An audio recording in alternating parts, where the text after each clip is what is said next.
The auctioneer's gavel cracked like a gunshot through the dusty saloon, and Violet Ramsey felt her heart hammer against her ribs as she raised her hand one final time, calling out a sum that represented every dollar she had saved over the past 8 years of her life.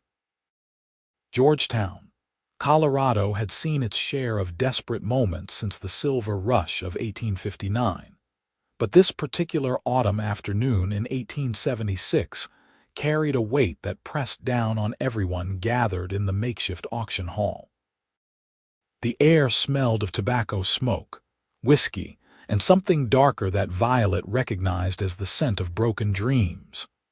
Men lined the walls, their faces shadowed beneath worn hats, watching as debts were called and paid, as lives were bartered and sold like cattle at market. She had never imagined herself in such a place, surrounded by rough miners and hardened gamblers, but desperation made strange companions of circumstance. "Sold to the lady in the blue dress," the auctioneer announced, his voice carrying a note of surprise that rippled through the crowd. The debt of one Isaac Ashford, totaling $4,217, now belongs to Miss Violet Ramsey. The room erupted in murmurs. Women did not typically attend such auctions, much less bid on the considerable debts of cowboys who had fallen into the clutches of men like Marcus Thornwell, the silver mine owner who held Georgetown in the palm of his calloused hand.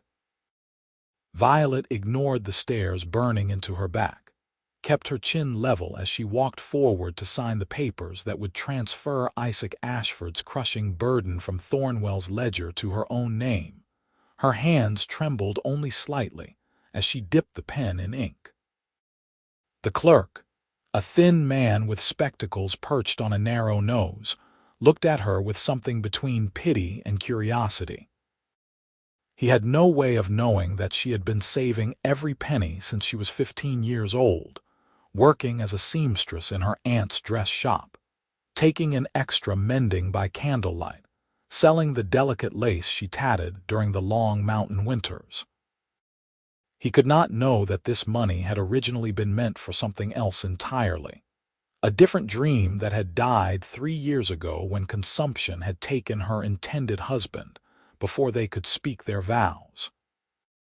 "The debtor will be released into your custody, Miss Ramsey," the clerk said, pushing the papers across the scarred wooden table.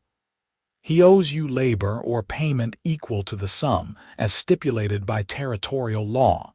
Do you understand the terms?" "I understand," Violet replied, her voice steady despite the chaos of emotions churning inside her chest. She had understood perfectly when she had learned of this auction 2 weeks ago, when her aunt had mentioned in passing that Marcus Thornwell was calling in his debts before winter settled over the Rockies. She had understood when she had walked to the bank that very afternoon and withdrawn every dollar she possessed. Most of all, she had understood when she had seen Isaac Ashford's name on the list of men whose futures hung in the balance. The clerk gestured toward a door at the back of the saloon. "He is waiting in the storage room. You may collect him now." Violet folded the papers with precise movements and tucked them into her reticule. The walk across the saloon floor felt endless, every eye tracking her progress, every whispered speculation loud enough to make her ears burn. She had lived in Georgetown for most of her 23 years, had built a reputation as a respectable woman, a skilled seamstress, someone who minded her own business and caused no trouble. That reputation would be in tatters by sunset, but some things mattered more than the good opinion of gossips and fools. The storage room was dim, lit only by a single lantern hanging from a hook. Isaac Ashford stood against the far wall, his wrist still bearing the rope burns from where they had bound him during transport from the mine. He was taller than she remembered, his shoulders broader, though prison rations and hard labor had carved away any softness from his frame. His dark hair fell past his collar, badly in need of a trim, and several days' worth of beard shadowed his jaw. But his eyes, when they met hers, still held that same startling blue she remembered from a summer day 7 years ago, when he had been a young cowboy passing through town, and she had been a girl who believed the world was full of endless possibilities.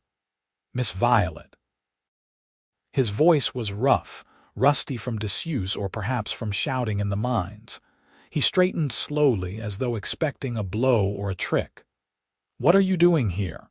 "I bought your debt," she said simply, closing the door behind her to grant them a moment of privacy. "You are free to go."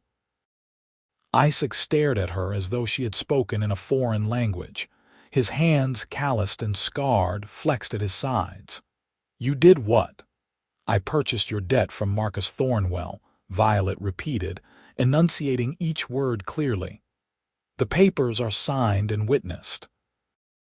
You no longer owe him anything." "But that means you—" Isaac's face went pale beneath the dirt and bruises. He took a step forward, then stopped himself, shaking his head. "That was over $4,000. Why would you spend it all on me? We barely know each other." "I am just some cowboy who passed through town years ago. This does not make any sense." Violet had prepared herself for this question during the sleepless nights leading up to the auction. She had rehearsed various answers, ranging from practical to philosophical, but standing here in the dim storage room with Isaac looking at her as though she had lost her mind, all those carefully crafted explanations seemed inadequate. "You remember the summer of 1869? She asked instead. Isaac's brow furrowed. "That was 7 years ago." "I was 16 years old," Violet continued, her voice soft but steady. "You were working at the Maxwell Ranch just outside town. There was a fire at the schoolhouse and you rode in to help put it out. You saved 3 children who were trapped inside, including my cousin Emma. You carried her out through the smoke, and when her mother tried to pay you, you refused.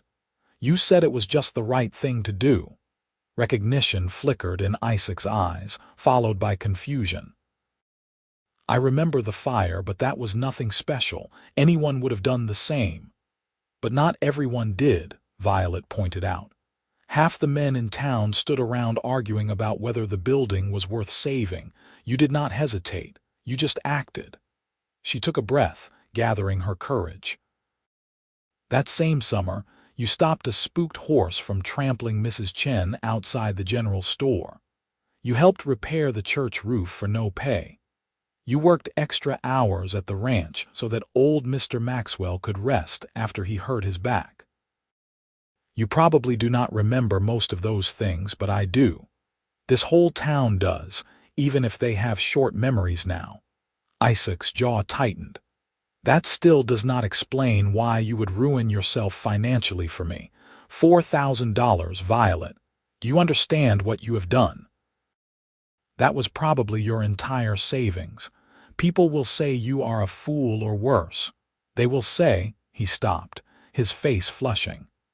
"They will say things that are not true about why you would do this." "Let them talk," Violet said, though her stomach knotted at the thought of the rumors that would spread. "I know the truth and so do you. That is what matters." "The truth?" Isaac's voice rose slightly, frustration bleeding through. "The truth is that I was an idiot who got drunk and gambled away money I did not have. The truth is that Marcus Thornwell trapped me into working his silver mine like a slave for the past 6 months. The truth is that I am not worth the price you paid, and now you are tied to my debt just as surely as I was." "No," Violet said firmly. "You are free. That is what the papers say. You owe the debt to me now, but I am releasing you from it. You can leave Georgetown tonight if you wish. Ride away and never look back. I will not stop you." Isaac stared at her for a long moment, something working behind his eyes that she could not quite read. When he finally spoke, his voice was barely above a whisper. "Why? Just tell me why you would do this." Violet met his gaze directly, letting him see the truth she had been holding close to her heart. "Because 7 years ago, I watched you risk your life for people you did not know, and I thought that was the most noble thing I had ever seen. Because when my fiancée died 3 years ago, I realized that the money I had been saving for a wedding and a house no longer had any purpose, and I would rather use it to help someone who deserves a second chance. Because Marcus Thornwell is a cruel man who has destroyed too many lives in this town, and I could not stand by and watch him destroy yours too."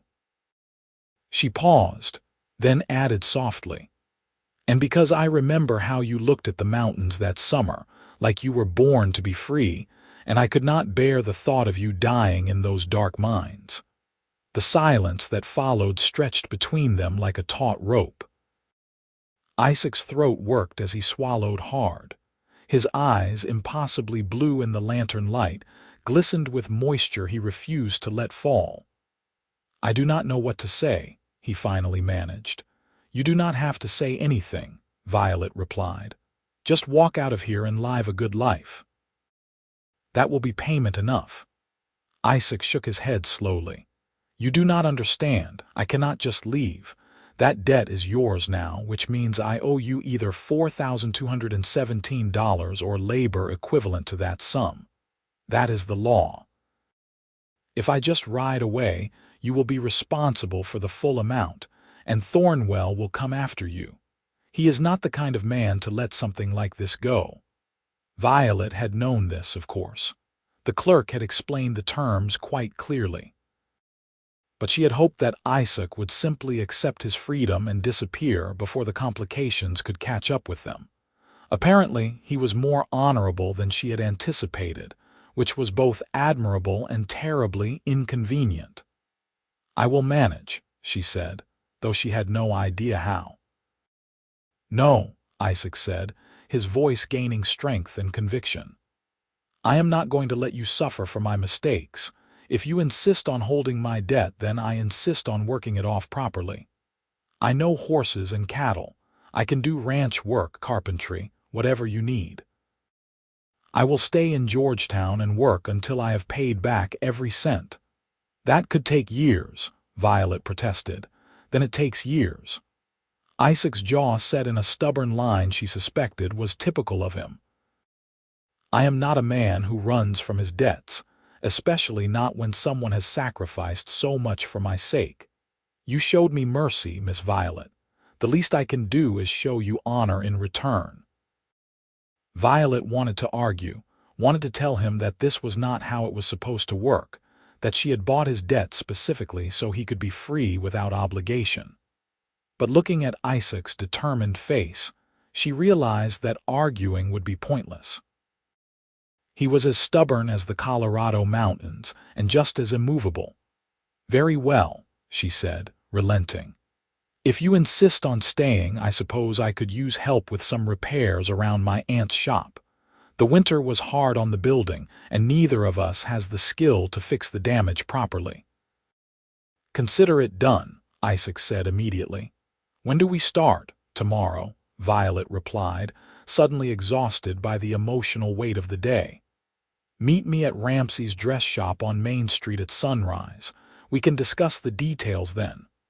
Isaac nodded, then seemed to realize something. "Do you have somewhere I can stay? Thornwell's men cleared out my room at the boarding house and sold everything I owned to cover part of the debt." Violet had not thought that far ahead. The boarding houses in Georgetown were all owned by men with ties to Marcus Thornwell, and word of the auction would have already spread throughout town. No one would rent to Isaac now, not without charging exorbitant rates or making trouble. "There is a small room above my aunt's shop," Violet said, making the decision quickly. "It is barely more than a storage space, but it has a bed and a stove. You can stay there until you find something better." "That is generous of you," Isaac said, something unreadable crossing his face. "Are you sure your aunt will approve? My aunt passed away this spring," Violet said quietly. "The shop is mine now, which means I make the decisions." "I am sorry for your loss," Isaac said, his voice gentling. "She was a kind woman. I remember she gave me a good price on a new shirt that summer I was here before." The memory surprised Violet. Aunt Margaret had mentioned that transaction in passing, commenting that the young cowboy had beautiful manners and sad eyes. Looking at Isaac now, Violet could see what her aunt had meant.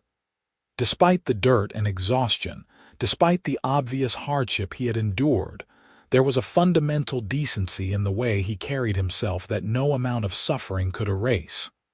"Come on," Violet said, opening the door. "Let us get out of here before Thornwell's men decide to cause trouble." They exited through the back of the saloon, avoiding the main room where the auction had taken place. The October afternoon had turned cool, the sun already sinking behind the western peaks. Georgetown sprawled before them, a collection of wooden buildings clinging to the narrow valley floor, surrounded by mountains that turned purple and gold in the fading light. The town had grown considerably since the Silver Rush, but it still had the rough, unfinished quality of a place that existed more for profit than for permanence. Violet led the way down the alley behind the saloon, acutely aware of Isaac walking beside her. He moved quietly for such a large man, his boots barely making a sound on the packed dirt. Several people they passed stared openly, their expressions ranging from shock to disapproval to outright hostility. Violet kept her eyes forward and her spine straight, refusing to acknowledge the whispers that followed in their wake. The dress shop occupied a narrow building wedged between the hardware store and a bakery. The sign above the door, painted by Aunt Margaret 15 years ago, read Ramsey's Fine Dresses and Alterations in elegant script that had faded but not entirely disappeared. Violet unlocked the door and stepped inside, breathing in the familiar scent of fabric and lavender sachets. The main room was exactly as she had left it that morning, before the world had shifted on its axis. Bolts of fabric lined the shelves along one wall, organized by color and type. A large cutting table dominated the center of the space, surrounded by dress forms in various sizes. The window at the front displayed 3 finished dresses, each one representing weeks of careful work. This shop had been Violet's entire life since she was 13 years old, when her parents had died in a wagon accident, and Aunt Margaret had taken her in. It was home and livelihood and sanctuary all rolled into one. "This way," Violet said, leading Isaac through the main room to a narrow staircase at the back. The steps creaked under their combined weight as they climbed to the second floor. The storage room was exactly as she had described it, small and cluttered with boxes of fabric scraps, old dress forms, and miscellaneous supplies. But there was indeed a narrow bed against one wall, and a small pot-bellied stove in the corner. "It is not much," Violet said apologetically, suddenly seeing the space through Isaac's eyes and finding it wanting. "It is perfect," Isaac said, and she could hear the sincerity in his voice. "After 6 months sleeping on stone with 20 other men, this looks like a palace." He set down the small bundle of belongings that someone had given him at the auction, then turned to face her. "Miss Violet, I want you to know that I will not abuse your kindness. I will work hard, cause no trouble, and pay back every cent I owe you. You have my word." "I believe you," Violet said, and was surprised to realize she meant it. Despite barely knowing this man, despite the enormous risk she had taken on his behalf, she trusted him. Perhaps it was the memory of that long-ago summer, or perhaps it was simply instinct, but something in her core recognized Isaac Ashford as a man of honor. "Get some rest," she added. "Tomorrow will be a long day." Violet descended the stairs and locked up the shop, her mind already racing ahead to the challenges that awaited. She would need to inventory her remaining funds, figure out how to keep the business running while dealing with the inevitable fallout from the auction, and navigate the delicate social situation of having a man living above her shop. Georgetown was not a large town, and nothing stayed secret for long. By tomorrow, everyone would know what she had done, and the judgment would be swift and severe. But as she walked to her small house on the edge of town, watching the first stars emerge above the mountains, Violet found that she did not regret her decision. Isaac Ashford had been worth saving 7 years ago when he had risked his life for strangers, and he was worth saving now. Whatever consequences came from this choice, she would face them with her head held high and her conscience clear. The house felt empty without Aunt Margaret's presence. Violet lit a lamp and prepared a simple dinner of bread and cheese, too tired to cook anything more elaborate. She sat at the small kitchen table, staring at the papers from the auction without really seeing them. $4,217. It was more money than most people in Georgetown would see in 5 years of hard work.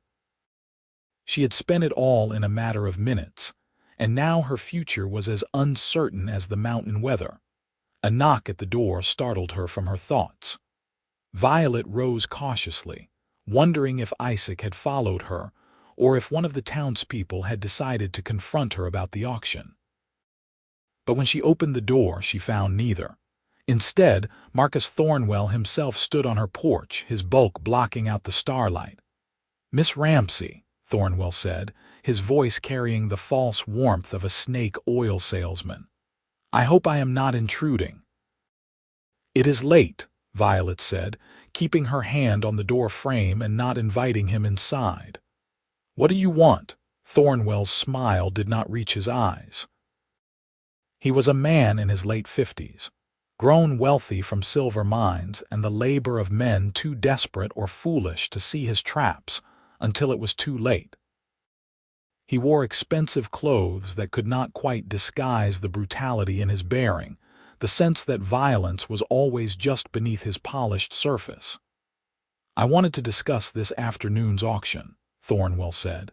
"You made quite the impression, buying Isaac Ashford's debt. Very unexpected. Very interesting." "The transaction was legal and witnessed," Violet said flatly. "I do not see what there is to discuss." Of course," Thornwell agreed, waving a beefy hand. "All perfectly legal, but I wonder if you truly understand what you have done. $4,000 is a considerable sum for a seamstress.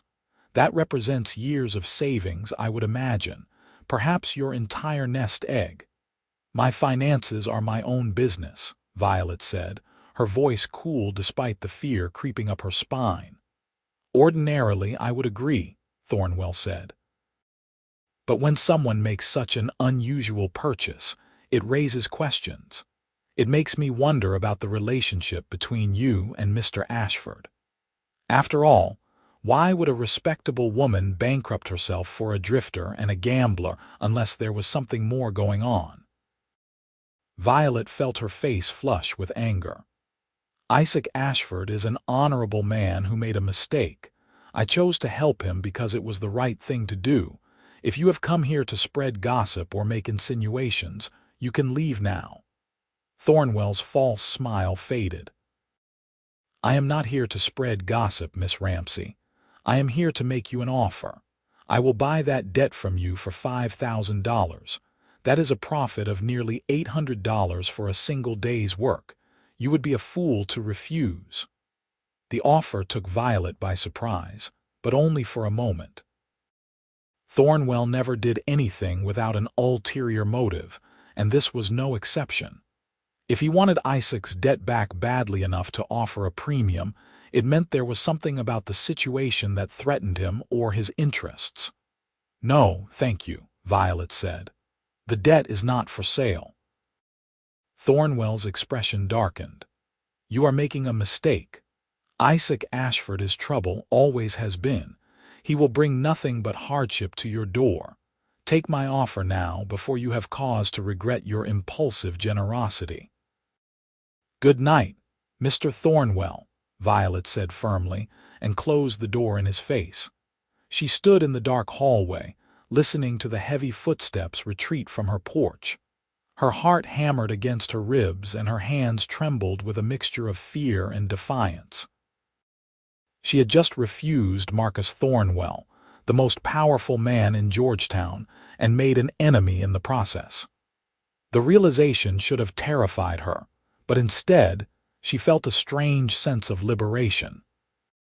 For the first time in 3 years, since losing her fiancé to disease, she had done something that mattered, something brave and reckless and entirely her own choice.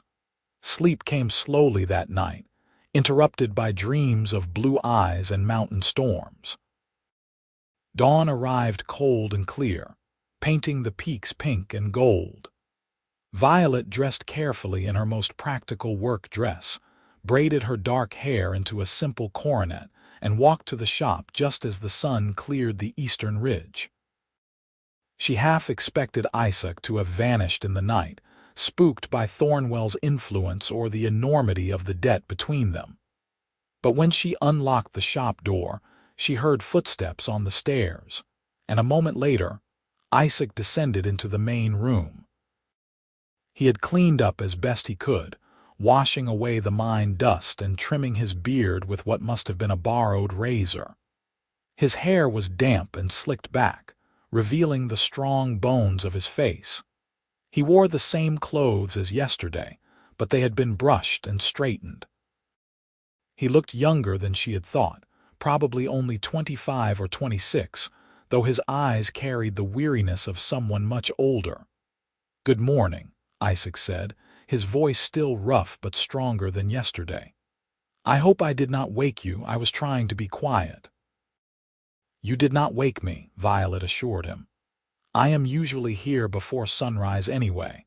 There is always work to be done." She studied him for a moment, then made a decision. "But before we discuss repairs, you need proper clothes and a decent breakfast. You look like you have not eaten a full meal in months." "I cannot ask you to spend more money on me," Isaac protested. "You are not asking. I am telling you," Violet said firmly. "If you are going to work for me, you need to be strong and healthy. Besides, I can hardly have you walking around Georgetown in rags. People will say I am working you too hard." She pulled a small purse from her pocket and counted out several bills. "Go to Chen's general store and buy yourself 2 good work shirts, a new pair of trousers, and whatever else you need. Then go to the cafe and eat a proper breakfast. I will be here when you return." Isaac looked at the money in her outstretched hand as though it might bite him. "This is too much. A shirt and pants should not cost more than a few dollars. The extra is for food and other necessities," Violet said. "Please, Isaac, let me do this. You have agreed to stay and work, which is more than I asked. Allow me to ensure you have what you need to do that work well." Slowly, reluctantly, Isaac took the money. His fingers brushed hers briefly, sending an unexpected jolt of awareness through her. Their eyes met, and for a moment neither of them moved. Then Isaac stepped back, breaking the spell. "Thank you," he said quietly. "I will pay you back for this too." "I know you will," Violet said, though privately she had no intention of tracking these small expenses. The $4,000 debt was burden enough.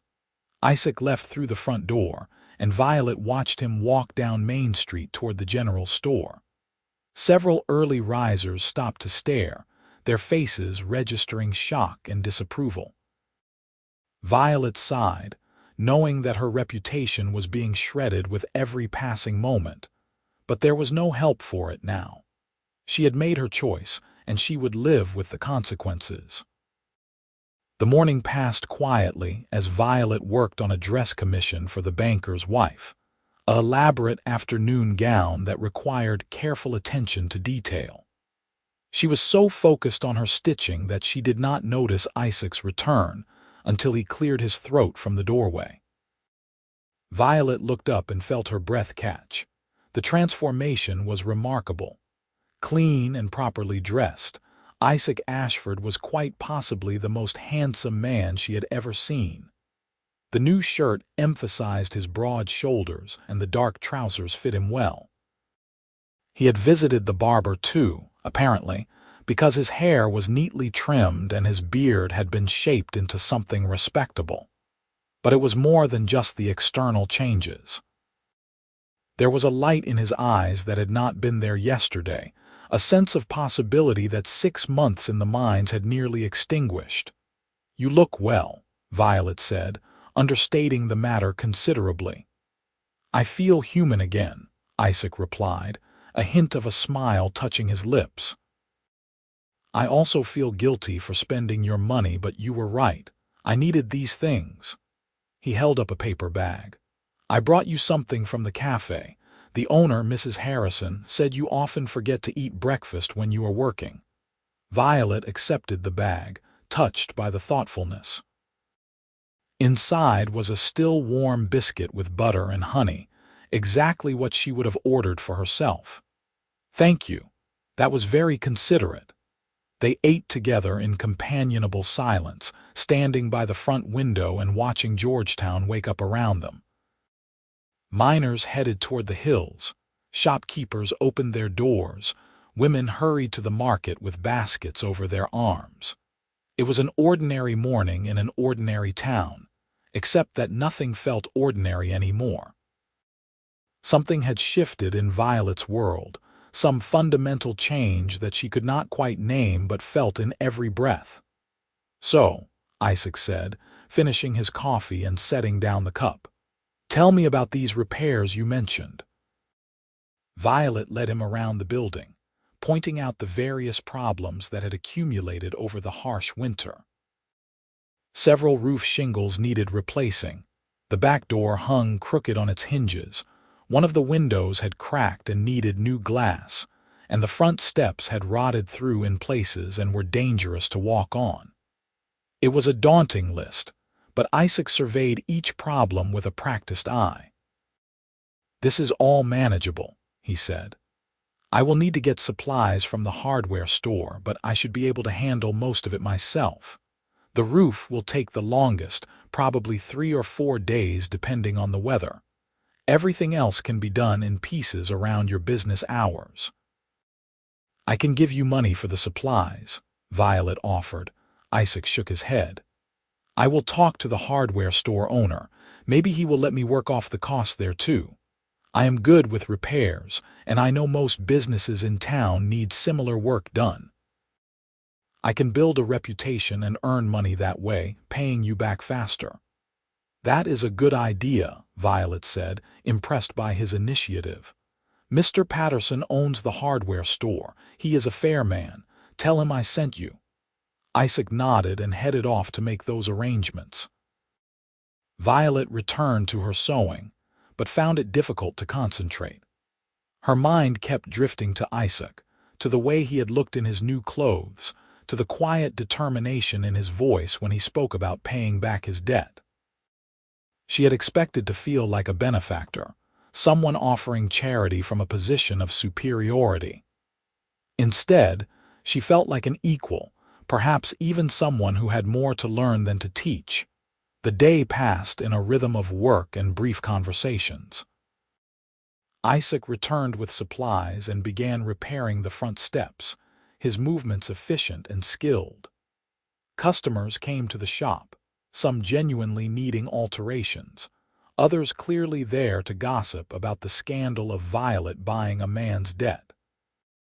Violet handled each interaction with patient politeness, refusing to acknowledge the underlying judgment or provide fuel for the rumor mill. By late afternoon, the front steps were solid and safe again. Isaac had also fixed the crooked door and was examining the cracked window when a group of 3 men approached the shop. Violet recognized them immediately as workers from Thornwell's silver mine, rough men who made a living in forcing the mine owners' will through intimidation and violence. "Well, well," the largest of the 3 said, his voice carrying the sneer of someone who enjoyed causing fear. if it is not Isaac Ashford playing carpenter like he is a free man. Isaac straightened slowly, his expression carefully neutral. I am free. Miss Ramsey purchased my debt legally. If you have a problem with that, take it up with the territorial courts. We do not have a problem with it, the man said, stepping closer. Mr. Thornwell does, though. He is mighty curious why a respectable lady would waste her fortune on trash like you. Makes a man wonder what services you are providing in return. The insult hung in the air like a physical thing. Violet saw Isaac's hands curl into fists, saw the tension coil through his shoulders. She stepped out of the shop before the situation could escalate further. Gentlemen, she said, her voice cold as mountain ice. If you have business at my shop, I am happy to help you. If not, I suggest you move along before I speak to Sheriff Morrison about harassment. The three men turned to look at her, their expressions ranging from surprise to amusement. The large one, clearly the leader, grinned unpleasantly. No need for threats, Miss Ramsey. We are just having a friendly conversation with our old friend Isaac here. Just wanted to remind him that Mr. Thornwell does not forget debts or disrespect. You might have bought his labor, but you cannot buy his protection from past mistakes. Is that a threat? Violet asked, keeping her voice level despite the fear crawling up her spine. Just a friendly warning, the man said. Georgetown can be a dangerous place for people who do not know their place. Accidents happen all the time, especially to folks who think they are smarter than they really are. He tipped his hat in a mocking gesture. You have a nice day now, Miss Ramsey. Come on, boys. The three men sauntered away, their laughter echoing off the building. Violet waited until they turned the corner before allowing herself to breathe normally again. When she looked at Isaac, she found him staring at her with an expression of mingled concern and admiration. You should not have confronted them, Isaac said. Those men are dangerous. They work for Thornwell doing his dirty work, and they do not have any scruples about hurting women. I could not just stand by and let them threaten you, Violet replied. This is my responsibility. I bought your debt, which means I am responsible for any trouble that comes from it. That is not how this works, Isaac said, frustration creeping into his voice. You saved me from the mines, but that does not mean you have to fight my battles. I can take care of myself, and I can protect you if Thornwell tries something. I do not need protection, Violet said, more sharply than she intended. I have been taking care of myself for 3 years since my aunt started failing. I know how to handle difficult situations. This is different, Isaac insisted. Thornwell is not just difficult, he is dangerous. He has connections throughout the territory and he does not like being defied. By buying my debt, you made yourself his enemy. Do you understand what that means? Yes, Violet said simply. It means I made the right choice. Men like Marcus Thornwell count on people being too afraid to stand against them. Well, I am not afraid. Or at least, I am not afraid enough to regret what I did.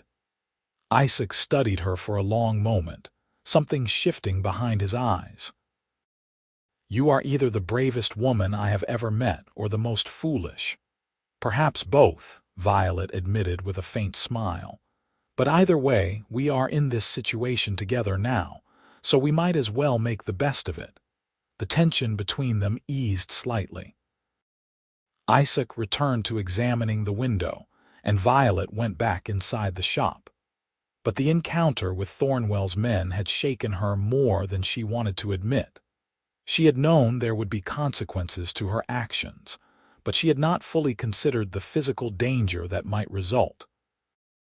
Isaac was right that Thornwell was not a man who accepted defiance easily, and he had the resources to make life very difficult for anyone who crossed him. That evening, as Violet closed up the shop, Isaac appeared at the bottom of the stairs with a determined expression. I am walking you home, he announced. That is not necessary, Violet protested. Yes, it is, Isaac said firmly. After what happened today, I am not letting you walk around alone after dark. You can argue if you want, but I am following you anyway, so you might as well let me do it properly. Violet wanted to protest further, to insist on her independence and capability. But looking at Isaac's stubborn face, she realized that arguing would be pointless.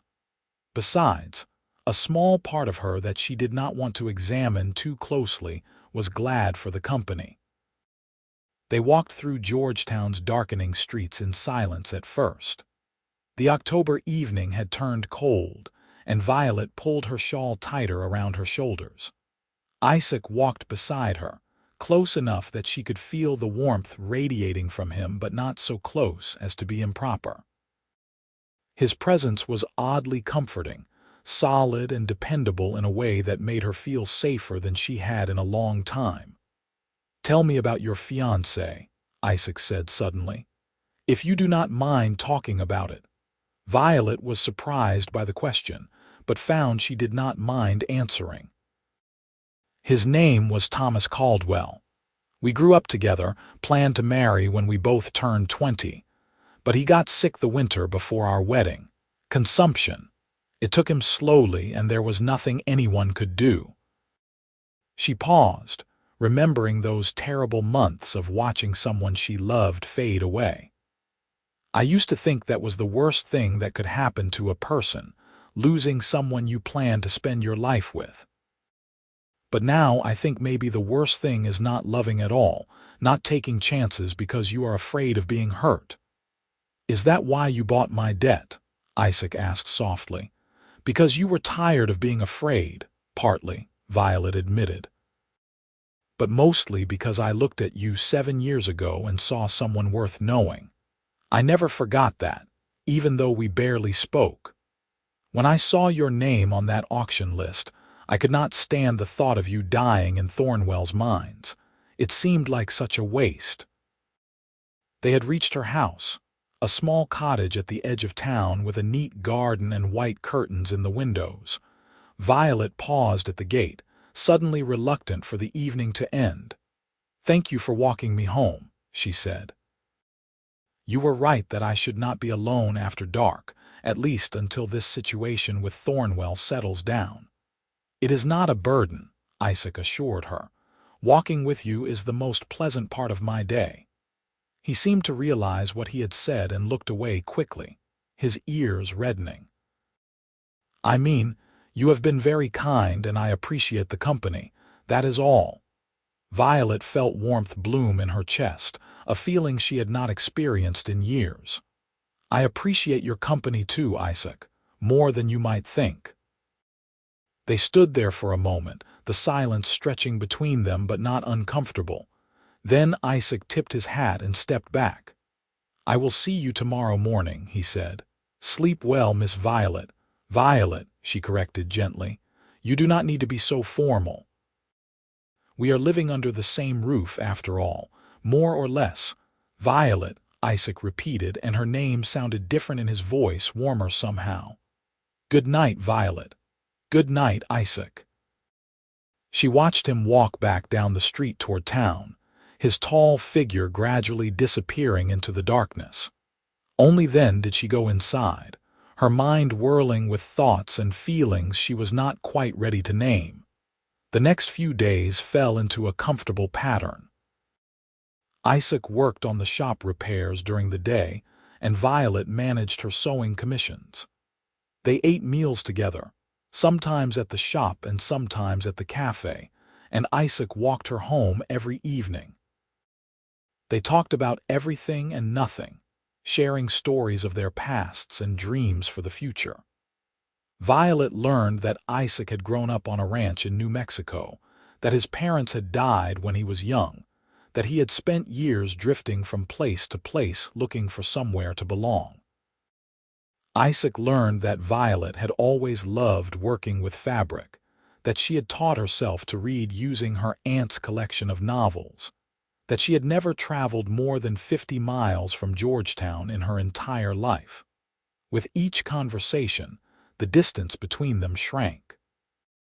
Violet found herself looking forward to Isaac's appearance each morning, to the sound of his hammer on the roof, to his quiet presence in the shop. She noticed small things about him: the way his eyes crinkled when he smiled, the careful precision of his work, the gentleness in his hands despite their obvious strength. She caught herself watching him when she should have been working, memorizing the line of his shoulders and the way sunlight turned his hair dark gold. Isaac seemed equally aware of her. She noticed him glancing through the window while he worked, noticed the way his expression softened when she brought him water or coffee, noticed how he found excuses to linger in the shop and talk with her, even after the day's work was done. The tension between them grew, sweet and heavy like summer honey, until Violet could barely breathe when they were in the same room. A week after the auction, on a particularly cold afternoon, Isaac came down from the roof and found Violet struggling to move a heavy bolt of wool fabric. Without a word, he stepped forward and lifted it easily, carrying it to where she needed it. "Thank you," Violet said, brushing dust from her hands. "I should have asked for help instead of trying to manage it myself." "You never ask for help," Isaac observed. "You just try to do everything alone." "I have been alone for a long time," Violet said simply. "I got used to it."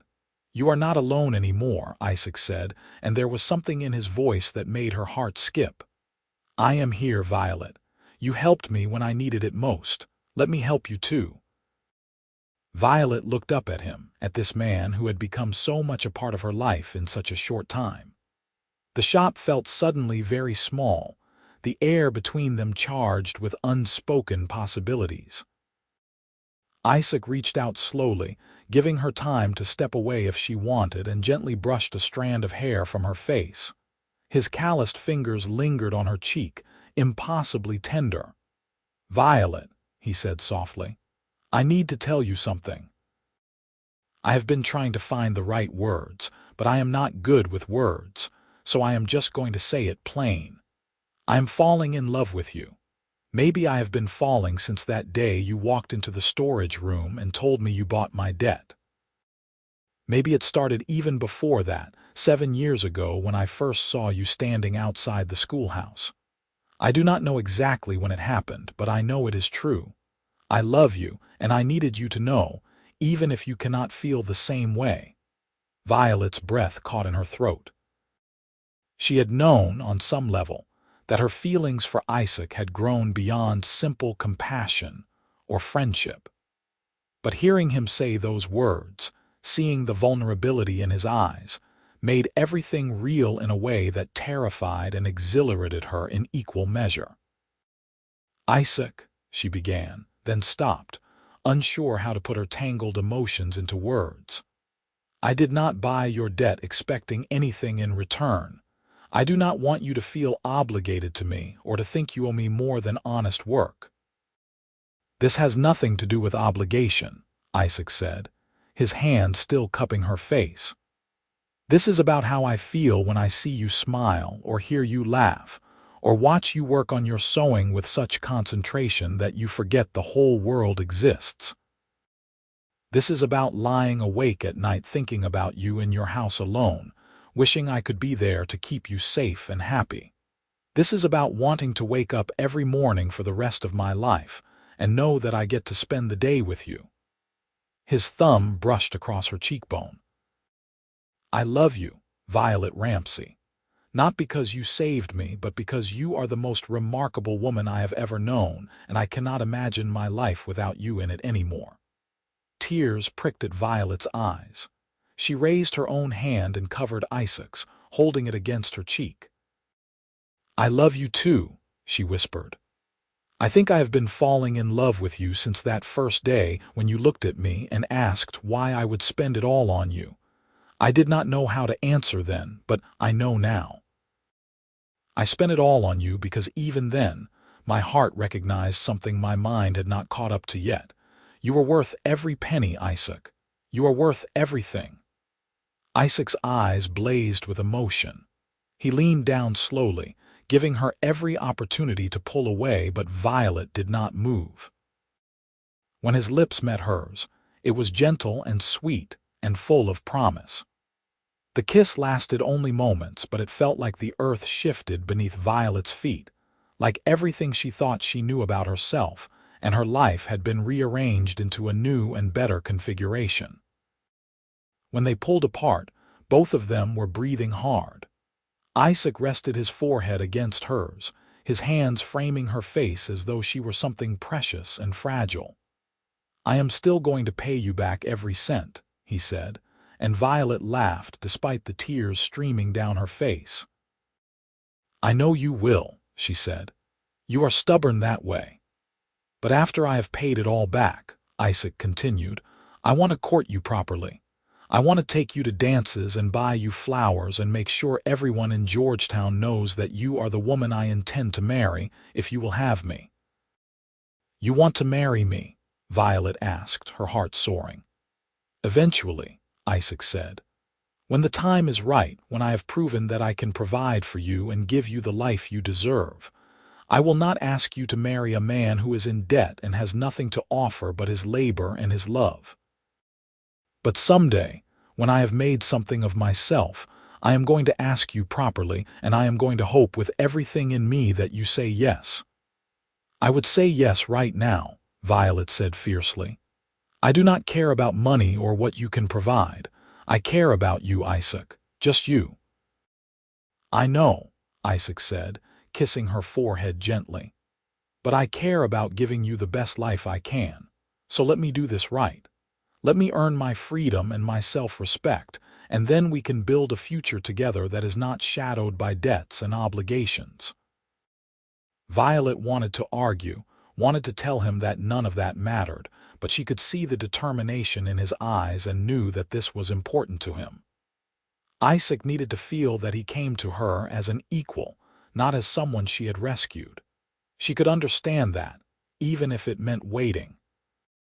"All right," she agreed, "but I am holding you to that proposal. When you are ready, I expect flowers and a proper speech and everything."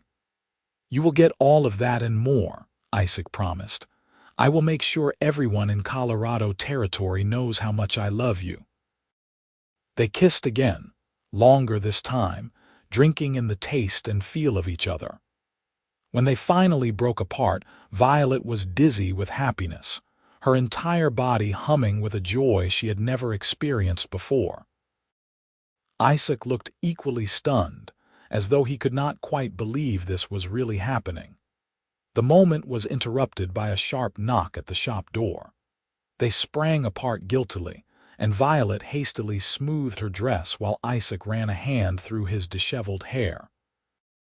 When Violet opened the door, she found Sheriff Morrison standing on the threshold, his weathered face grave. "Miss Ramsey," the sheriff said, tipping his hat. "I am sorry to bother you, but I need to speak with you and Mr. Ashford. May I come in?" Violet's stomach dropped. Sheriff Morrison was a good man, honest and fair, but his presence rarely meant good news. She stepped aside to let him enter, exchanging a worried glance with Isaac. "What is this about, Sheriff?" Isaac asked. Morrison removed his hat and turned it in his hands, a gesture Violet recognized as a sign of serious trouble. "There has been an incident at Marcus Thornwell's office. Someone broke in last night and stole a considerable sum of money from his safe. Thornwell is claiming it was you, Isaac. He is saying you broke in to steal back your debt papers and take revenge for your time in the mines." "That is ridiculous," Violet said immediately. "Isaac has been here working every day. He would never do something like that. Where were you last night, Isaac?" Morrison asked, his tone neutral but his eyes sharp. "I was in the room above the shop," Isaac said. "I am there every night. Violet can confirm it." Morrison nodded slowly. "That is what I figured you would say. The problem is, Thornwell has a witness who claims they saw someone matching your description near his office around midnight, and he is making a lot of noise about bringing charges unless you turn yourself in for questioning. This is a setup," Isaac said, his voice hard. Thornwell is trying to get revenge for me slipping out of his control. He knows I did not break into his office, but he also knows that my word against his witness will not hold up in court. I am inclined to agree with you, Morrison said, but I still need to investigate properly. Thornwell has influence with the territorial judge, and if I do not follow procedure, he will have my badge. He looked at Isaac with genuine regret. I am going to have to ask you to come with me to the jail, just for a few hours while I sort this out.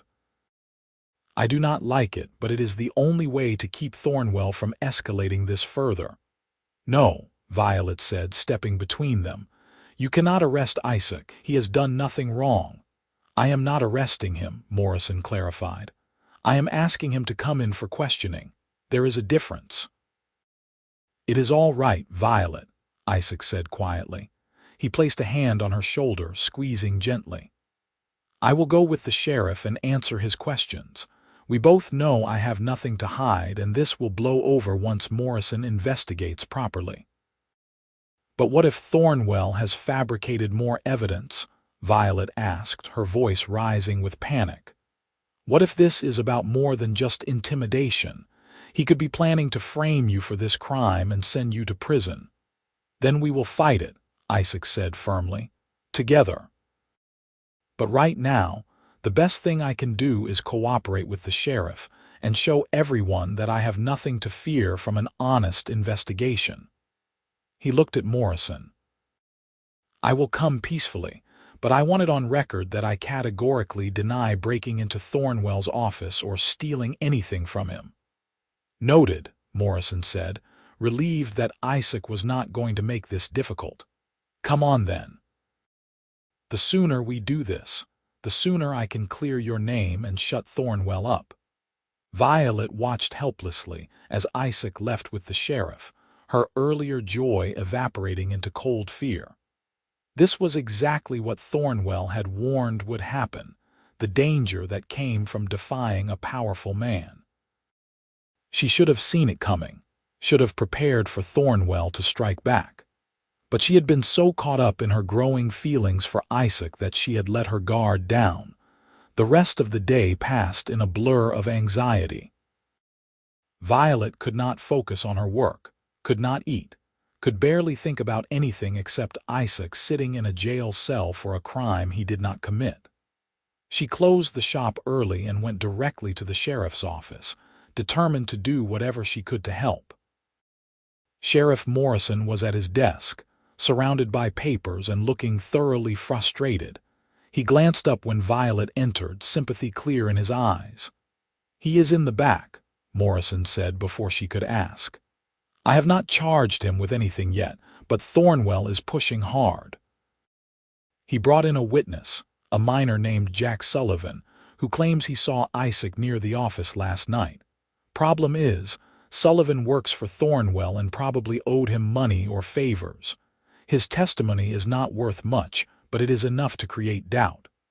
Can I see Isaac? Violet asked. Morrison hesitated, then nodded. 5 minutes. That is all I can give you without raising questions.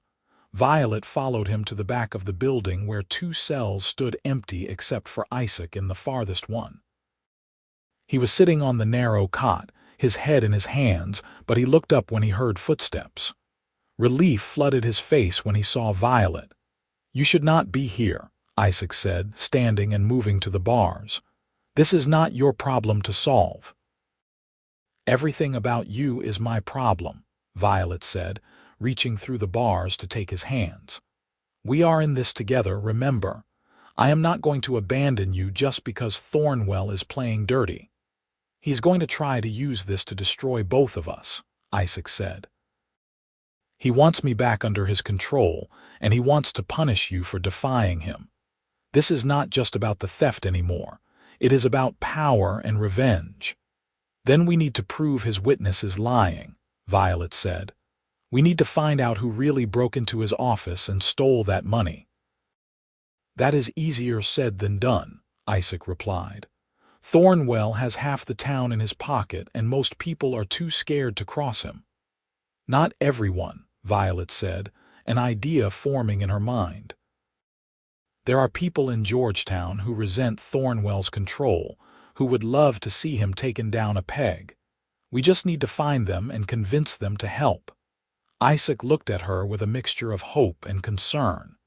"That could be dangerous. If Thornwell finds out you are asking questions, he might come after you directly." "Let him try," Violet said, her voice steely. "I am tired of being afraid of Marcus Thornwell. He does not own this town, no matter what he thinks. And I am not going to let him destroy you because of his wounded pride." "Time is up," Morrison called from the front office. Violet squeezed Isaac's hands one last time. "I am going to fix this," she promised. "Trust me." "I do trust you," Isaac said. "That is what scares me." Violet left the jail with a sense of purpose burning in her chest. She knew it was risky to go up against Thornwell directly, but she also knew she could not just sit back and watch Isaac be destroyed by false accusations. There had to be someone in Georgetown who knew the truth about what happened at Thornwell's office, someone who might be willing to talk if approached correctly. She spent the evening walking through town, casually stopping at various businesses and striking up conversations. The bakery owner mentioned that Thornwell had been in a foul mood lately, angry about something that had nothing to do with a theft. The barber's wife let slip that several of Thornwell's miners had quit recently, angry about unpaid wages and dangerous working conditions. The owner of the boarding house mentioned that Jack Sullivan, Thornwell's so-called witness, had come into a surprising amount of money recently, enough to pay off his rent and buy drinks for everyone at the saloon. The pieces began to form a picture. Thornwell had not been robbed at all. He had fabricated the entire story to frame Isaac, probably paying Sullivan to lie about seeing him near the office. But why? What did Thornwell gain from putting Isaac in jail beyond simple revenge? The answer came to her late that night, when she was lying in bed unable to sleep. The debt papers. If Isaac went to prison for theft, the debt would revert back to Thornwell, and he could legally demand payment from Violet immediately. With Isaac in jail and unable to work, Violet would have no way to pay off the $4,000.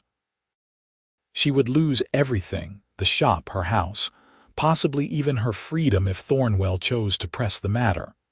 It was a perfect trap, and she had walked right into it by buying Isaac's debt in the first place. But knowing Thornwell's plan was only half the battle. Violet still needed proof that the theft never happened, or evidence that Sullivan was lying. She needed someone who had been near Thornwell's office that night, someone who could provide an alibi or contradict Sullivan's testimony.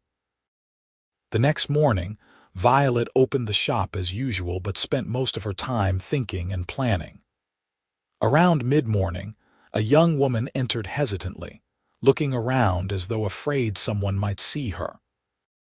Violet recognized her as Mary Chen, daughter of the general store owner, a quiet girl of about 19 who rarely spoke to anyone. "Miss Ramsey," Mary said softly, "may I speak with you privately?" "Of course," Violet said, leading her to the back room. "What is on your mind?" Mary twisted her hands nervously. "I heard about Mr. Ashford being questioned about the theft at Mr. Thornwell's office. I know something that might help, but I am scared. If Mr. Thornwell finds out I talked, he might hurt my family. He already threatened to raise our rent on the store if my father did not vote the way he wanted in the last town council meeting." "I understand your fear," Violet said gently, "but if you know something that could help Isaac, I need you to tell me. I promise I will do everything I can to protect you and your family." Mary took a deep breath.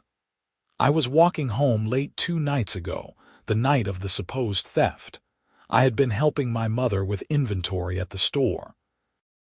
I passed by Mr. Thornwell's office, and I saw him there with Jack Sullivan. They were arguing about money. I heard Mr. Thornwell say something about making it worth Sullivan's while if he did him a favor. Then Mr. Thornwell saw me and told me to get out of there. He said if I told anyone I had seen them, he would make sure my father lost the store. Violet's heart raced. This was exactly the evidence they needed. Would you be willing to tell this to Sheriff Morrison? I do not know, Mary said, fear clear in her eyes. My father depends on that store to feed our family.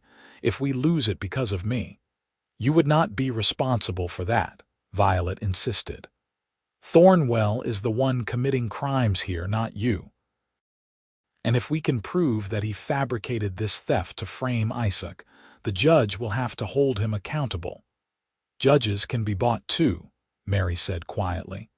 Everyone knows Thornwell has connections all the way to the territorial capital. Violet knew the girl was right. Even with Mary's testimony, there was no guarantee they could convince a judge to side against Thornwell.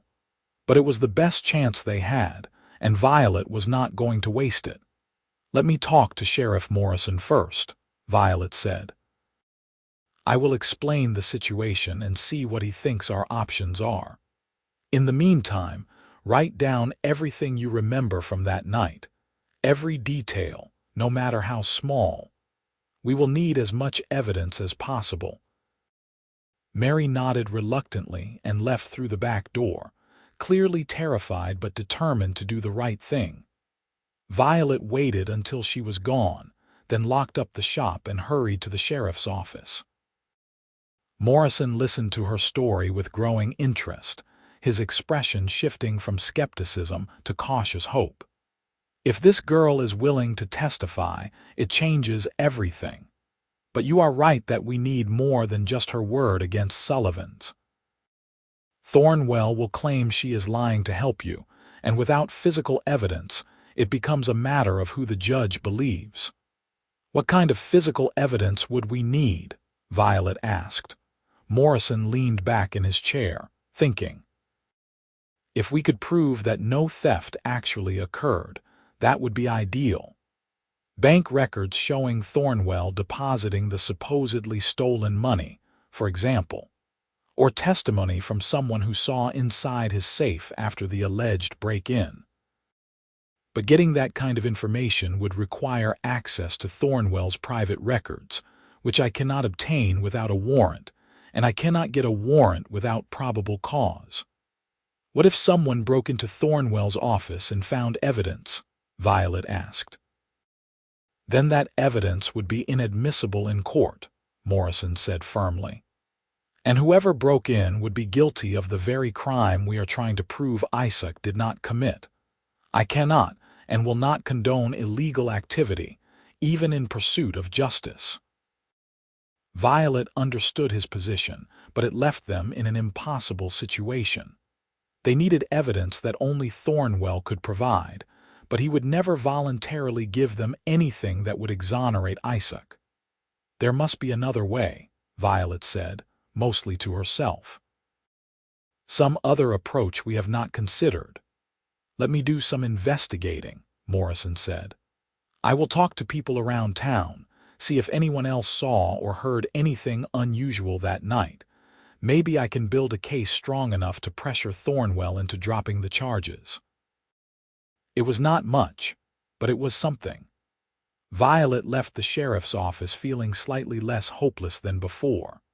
She spent the rest of the day working on her sewing commissions, trying to maintain some semblance of normalcy despite the chaos swirling around her. But her mind kept returning to Isaac, sitting in that jail cell for a crime he did not commit, and to Thornwell, who thought he could manipulate the law to serve his own petty vengeance. That evening, as Violet was closing up the shop, she noticed a figure standing across the street, watching her. When she looked directly at him, he melted into the shadows, but not before she recognized one of Thornwell's men. The message was clear. Thornwell was having her watched, probably to intimidate her or to catch her doing something he could use against her and Isaac. Violet refused to be intimidated. She locked the shop carefully and began walking home, taking her usual route and refusing to show any sign of fear. But halfway to her house, she changed her mind and turned toward the saloon where Thornwell's miners often drank. It was a rough place, not somewhere a respectable woman typically went, but Violet was beyond caring about respectability at this point. The saloon fell silent when she entered. 24 pairs of eyes turned to stare at her, some hostile, some curious, all surprised. Violet ignored the attention and walked directly to the bar. "I am looking for information about Jack Sullivan," she announced to the room at large. "I will pay good money to anyone who can tell me about his recent financial situation and his relationship with Marcus Thornwell." The bartender, a grizzled man named Pete who had been serving drinks in Georgetown for 20 years, stared at her with something like admiration. "Miss Ramsey, you should not be in here. This is not a safe place for you." "I am not interested in safe," Violet said. "I am interested in the truth." "Jack Sullivan claims he saw Isaac Ashford breaking into Thornwell's office 2 nights ago. I know that is a lie, and I think some of you know it too. I am asking you to help me prove it." "Why would we help you?" someone called from the back of the room. "Thornwell controls most of the jobs in this town. Anyone who crosses him ends up unemployed or worse." "Because you are tired of being controlled," Violet said, raising her voice so everyone could hear. "Because you are tired of working yourselves to death in those mines while Thornwell gets rich off your labor. Because some of you knew Isaac before he got trapped by Thornwell's gambling schemes, and you know he is a good man who does not deserve to be framed for a crime he did not commit." The room remained silent, but Violet could feel something shifting in the atmosphere. These were hard men, worn down by years of brutal labor and economic exploitation, but they were not without conscience. An older miner stood up slowly from a corner table. His face was deeply lined, his hands gnarled from years of work. "I know Jack Sullivan," he said. "He has been bragging about coming into money recently, saying he did a special favor for Mr. Thornwell, said he is quitting the mines and moving to Denver. Seems strange that a man would suddenly get so lucky right around the time he becomes a key witness in a theft case." "That is very strange," Violet agreed. "Would you be willing to tell that to Sheriff Morrison?" The man hesitated, fear and defiance warring on his face. "If I do that, I am done in this town. Thornwell will blacklist me everywhere." "Maybe," Violet said. "Or maybe if enough people stand up to Thornwell at once, he will not be able to blacklist everyone. Maybe it is time to stop letting one man control an entire town through fear and intimidation." Another miner stood up. "I saw Sullivan with Thornwell the night of the supposed theft. They were meeting behind the saloon, talking in low voices. I thought it was strange at the time, but I did not think much of it.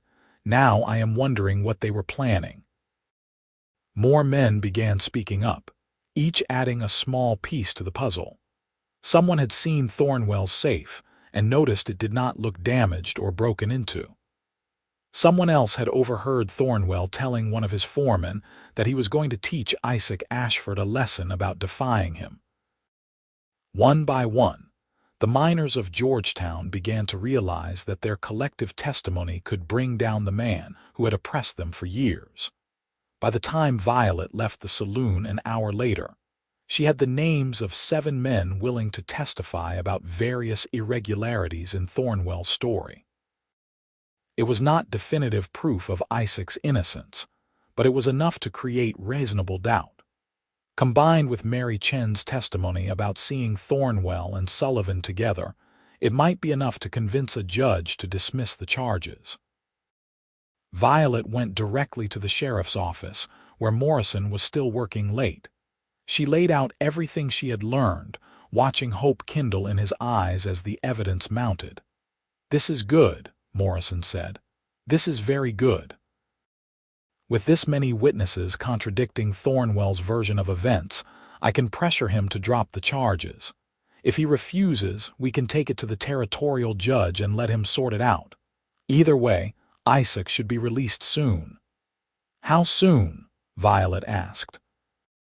"Let me talk to these witnesses tomorrow, get their statements on record.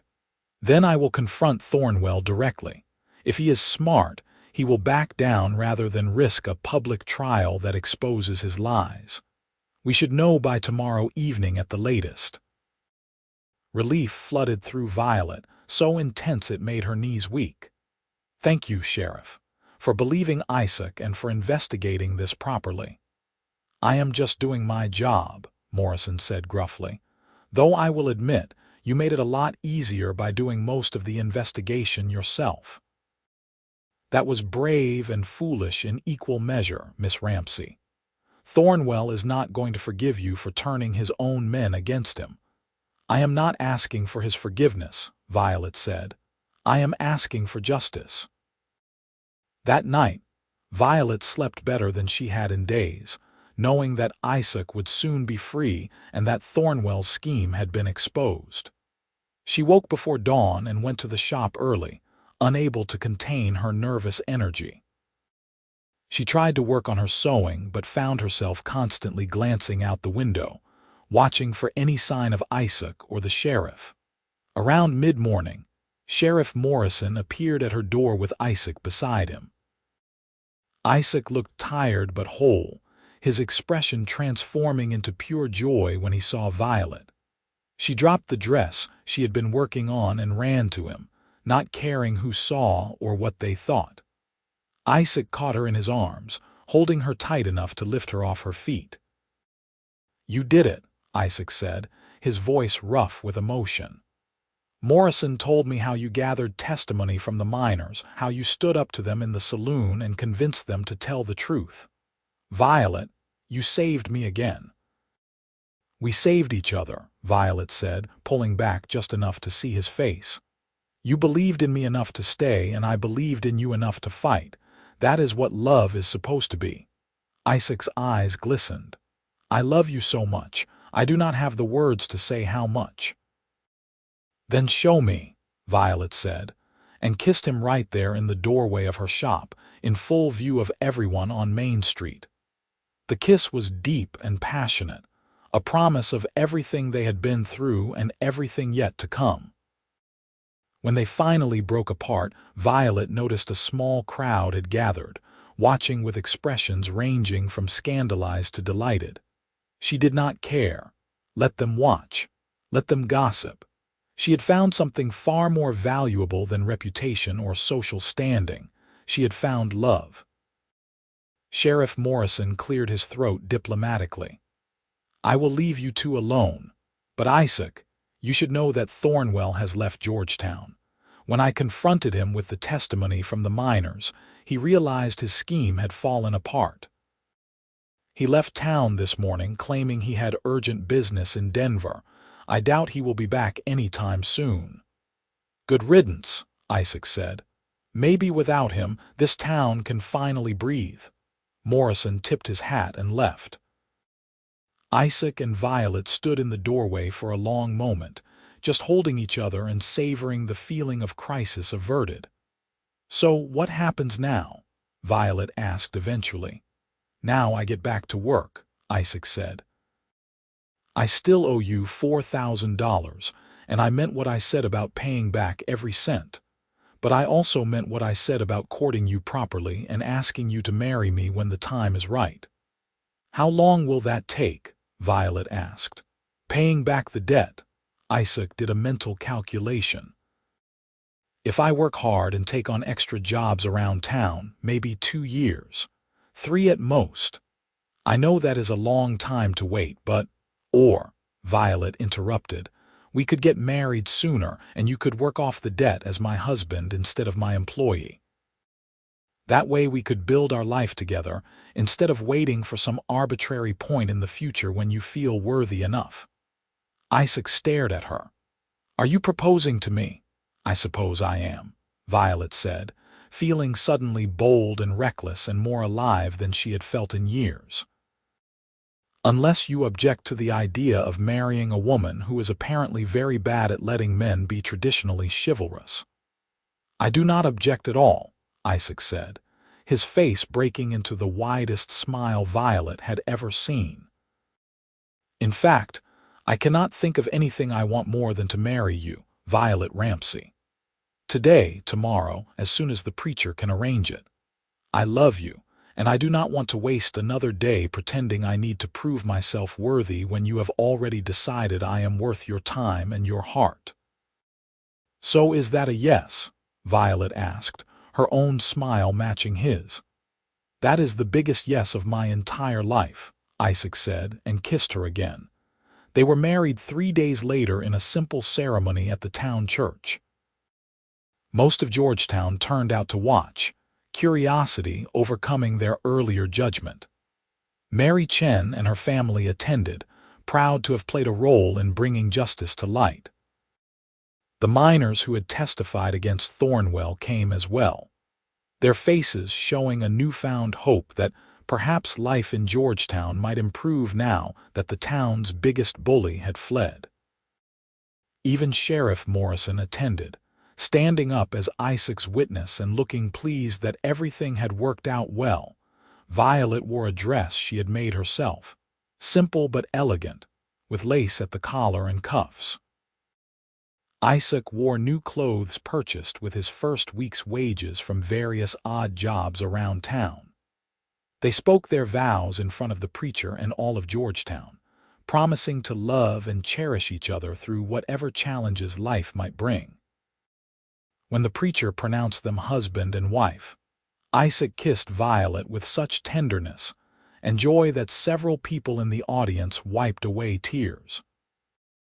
The celebration afterward was held at Violet's house, which was now their house, with food contributed by neighbors and music provided by miners with fiddles and guitars. It was not fancy or elaborate, but it was full of genuine warmth and community spirit. As the sun set behind the mountains, painting the sky in shades of pink and gold, Isaac and Violet stood together on their front porch, watching the festivities continue in their small garden. They had been married for less than 12 hours, but it already felt as natural as breathing. I cannot believe this is real, Isaac said, his arm around Violet's waist. A month ago I was trapped in Thornwell's mines, thinking I would die there. Now I am married to the most amazing woman in Colorado with a real future ahead of me. We have a real future ahead of us, Violet corrected. You are not alone anymore, Isaac. Whatever comes next, we face it together. Together, Isaac agreed. I like the sound of that. They stood there in comfortable silence, watching the stars emerge overhead. Violet leaned into Isaac's warmth, feeling more content than she had ever imagined possible. She thought about the girl she had been just a month ago, lonely and purposeless, despite her successful business. She thought about the moment she had raised her hand at the auction, making a decision that had seemed insane to everyone watching. And she thought about Isaac, this good man who had captured her heart without even trying. You ever regret it? Isaac asked suddenly. Spending all that money on me. You could have kept your savings, found someone without a troubled past, lived a safe and comfortable life. Never, Violet said firmly. Not for a single second. You gave me something far more valuable than financial security. You gave me a reason to be brave, a reason to fight for something that mattered. You gave me love, Isaac. Real, honest love. That is worth more than all the money in the world. Isaac turned her to face him, his blue eyes reflecting the starlight. I am going to spend the rest of my life making sure you never regret that choice. I promise you, Violet Ashford, I will work every day to be worthy of the faith you placed in me. You already are worthy, Violet said, but I will gladly accept a lifetime of you trying to prove it anyway. They kissed again, sweet and deep, sealing their promises with the certainty that came from truly knowing and trusting each other. Whatever challenges the future held, whatever hardships might come their way, they would face them together. And that made all the difference. The first year of their marriage passed in a blur of hard work and quiet happiness. Isaac took on every job he could find, working as a carpenter, ranch hand, and general handyman throughout Georgetown and the surrounding areas. His reputation for quality work and honest dealing spread quickly, and soon he had more offers than he could manage alone. Violet continued running her dress shop, which thrived as more families moved to Georgetown and needed her services. They lived simply but comfortably in Violet's small house, which they gradually expanded and improved with Isaac's carpentry skills. He added a second bedroom, repaired and reinforced the entire structure, and built Violet a proper sewing room with good light and plenty of storage. Every improvement felt like a gift, a physical manifestation of Isaac's love and commitment. In the evenings, they would sit together on their porch, talking about their day and making plans for the future. Isaac told Violet stories about growing up in New Mexico, about his parents who had died too young, about his years drifting through the West looking for a place to call home. Violet told him about her childhood with Aunt Margaret, about learning to sew and finding solace in creating beautiful things, about the loneliness that had haunted her after her fiancé's death. They shared their dreams too. Isaac wanted to eventually buy a small ranch, raise horses and cattle, build something lasting that they could pass on to future children. Violet wanted to expand her business, perhaps teach sewing to young women in town, create something that helped others the way her aunt had helped her. Together, they began to plan and save, working toward those shared dreams with the confidence that came from facing adversity and emerging stronger. One particularly cold evening in January, about 14 months after their wedding, Violet realized she had something important to tell Isaac. She had been feeling unwell for several weeks, and a visit to the town doctor had confirmed her suspicion. She was pregnant, due to deliver their first child in early summer. Violet debated how to tell Isaac the news. She wanted it to be special, memorable, something they would look back on years later with joy. But when Isaac came home that evening, tired and covered in sawdust from a long day of building furniture for the new hotel, the words just tumbled out. "I am going to have a baby," she said, meeting him at the door. Isaac froze, still holding his coat and hat. "What? A baby?" Violet repeated, suddenly nervous. "Our baby, due in June. Are you happy?" Isaac dropped his coat and hat on the floor and swept Violet into his arms, lifting her off her feet and spinning her around despite her protests about being careful. When he set her down, his face was wet with tears, but he was smiling so widely it looked like his face might split. "Happy," he said, his voice choked with emotion. "Violet, I am beyond happy. I am. I do not even have words. We are going to be parents. We are going to have a family." They held each other for a long time, both crying and laughing at the same time. Violet had not realized how much she wanted this until she said the words aloud, had not understood how complete it would make her feel to know that she and Isaac were creating a new life together. "I promise I will be a good father," Isaac said, his hand resting gently on Violet's stomach, even though there was nothing to feel yet. "I will protect our child and provide for them and make sure they know every day how loved they are." "I know you will," Violet said. "You are already the best man I have ever known. You will be an incredible father." The next few months brought their own challenges and joys. Violet's pregnancy progressed normally, though she grew increasingly uncomfortable as summer approached.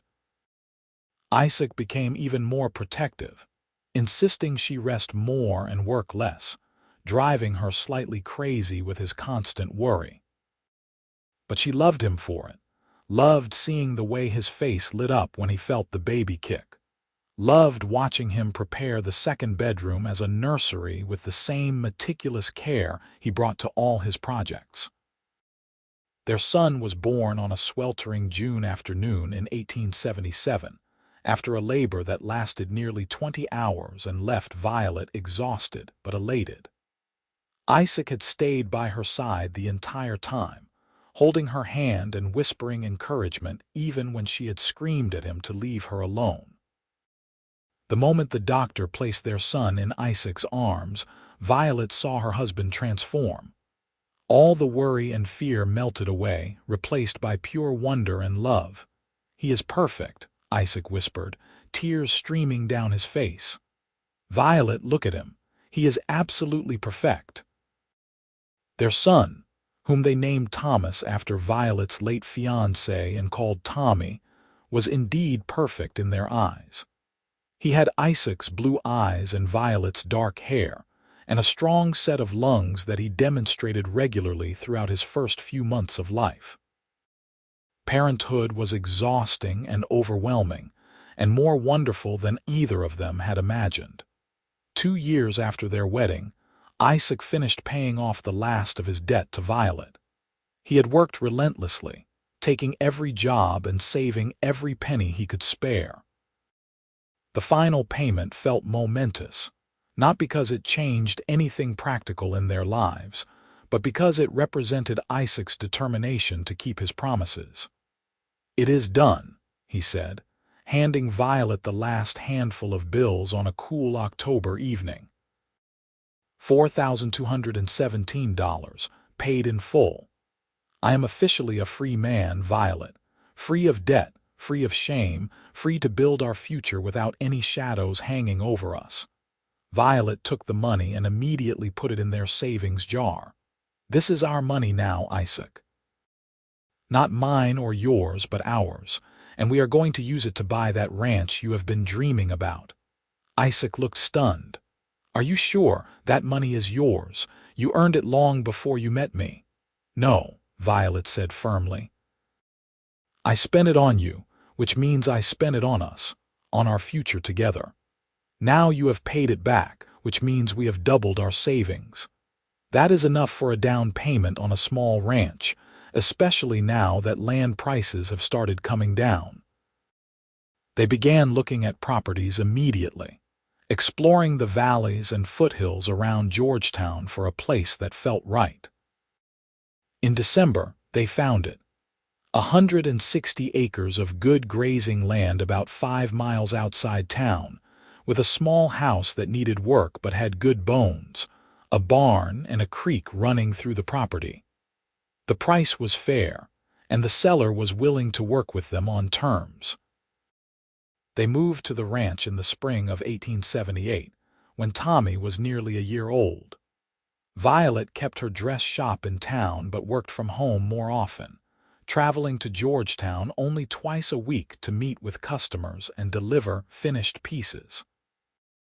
Isaac threw himself into ranch work with the same dedication he had brought to paying off his debt. He bought a small herd of cattle and a few horses, began building fences and improving the property, and slowly transformed the neglected ranch into a thriving operation. Life was hard but good. They woke before dawn to tend the animals and fell into bed exhausted each night.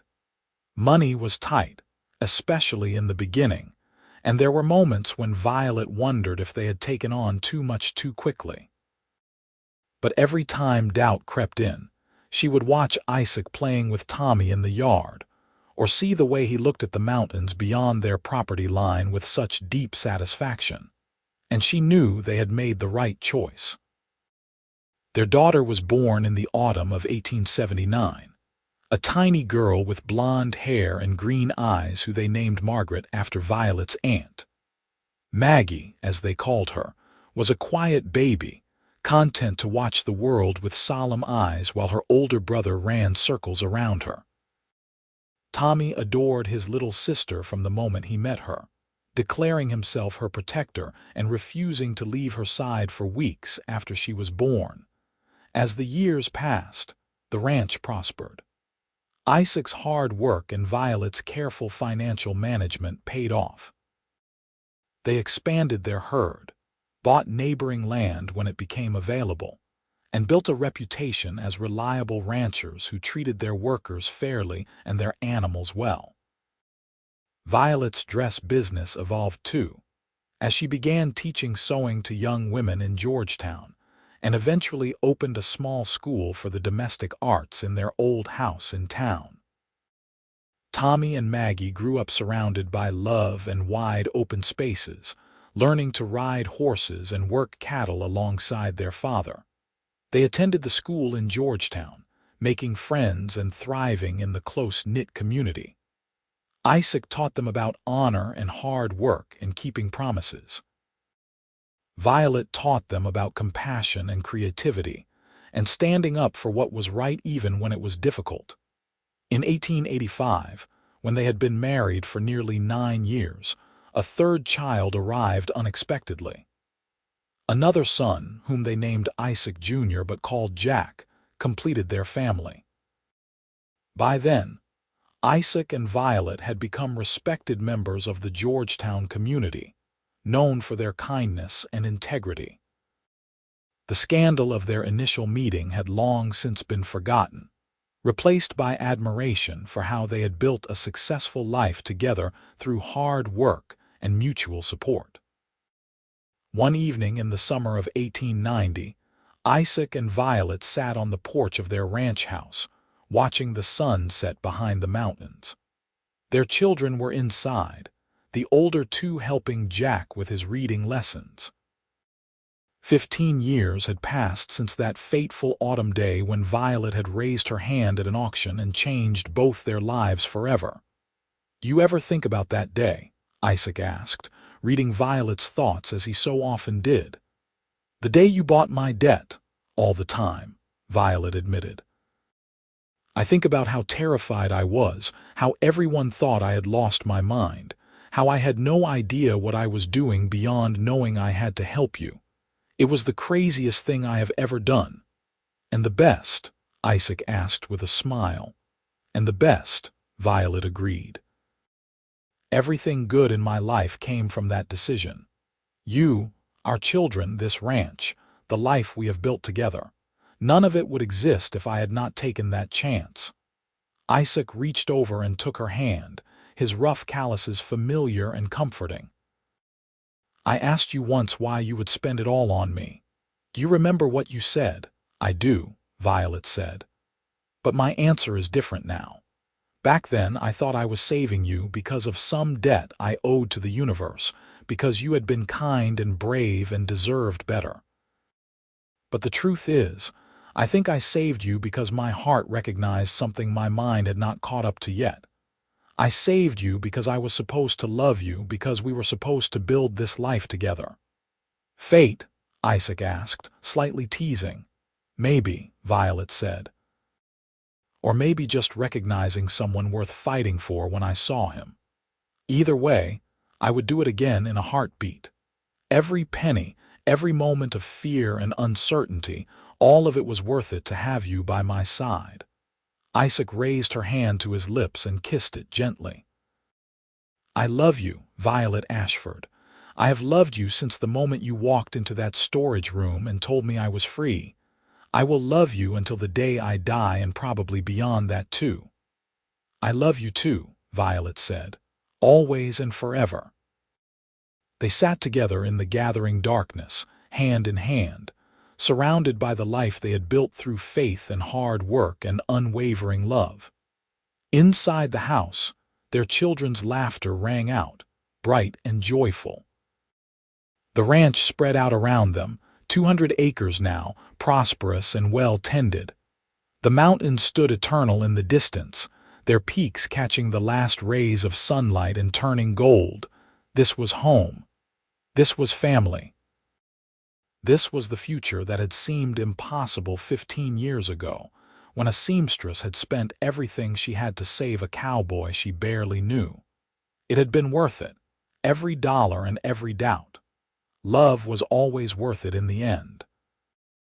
As the stars began to emerge overhead, Isaac and Violet went inside to join their children, closing the door on another perfect day in a life full of them. Tomorrow would bring new challenges and new joys, but they would face them together, just as they had faced everything since that autumn afternoon in 1876, when Violet Ramsey had raised her hand at an auction and bought Isaac Ashford's debt to set him free. And if someone had asked Isaac in that moment why she had spent it all on him, he finally understood the answer. She had spent it all on love, on hope, on the belief that everyone deserved a second chance. And in return, she had received a lifetime of devotion, 3 beautiful children, and a partnership that had weathered every storm and emerged stronger each time. It was the best investment either of them had ever made.